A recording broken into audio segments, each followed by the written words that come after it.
My name's Nick Tannehill. I work as a marketing manager at Firefly Studios in London. We're most known for the Stronghold series, and the game we're showing today is Stronghold Kingdoms iOS.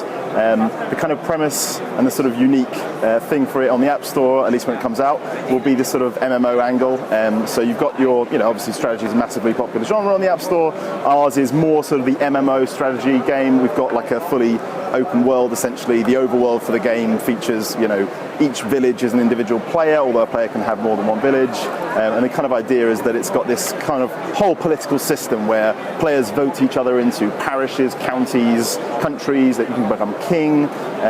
Players play with other factions and houses to attack each other, hold land. That's kind of the end game goal, to hold land and get glory points. But at sort of the initial level, you build up your village, you build up your castle, you actually design a castle yourself, you kind of research new sort of defenses like boiling pots. Medieval times is kind of a great setting for any video game because it's it was horrible to live at that time, but it's great to put it in a video game.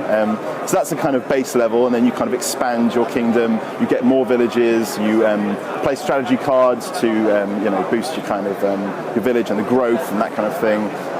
But the main kind of the thing that players love about the game is the politics, the sort of the backstabbing, the betrayals. You get people that kind of join other factions, pretend to be one of them, and then kind of dismantle them from within and that kind of thing. So that's kind of the kind of the biggest selling point for a lot of players, and what they enjoy the most out of the game. And obviously you've got the sort of classic Stronghold graphics, the classic Stronghold gameplay. You've got the castle sieges and those kind of things that people love from the original game, and that's kind of how we grew Kingdoms in the first place, because it's currently on PC. We kind of built a game that it was kind of like something we saw free to play as a new thing sort of in 2008, so it was slightly earlier than when it was kind of become more popular now.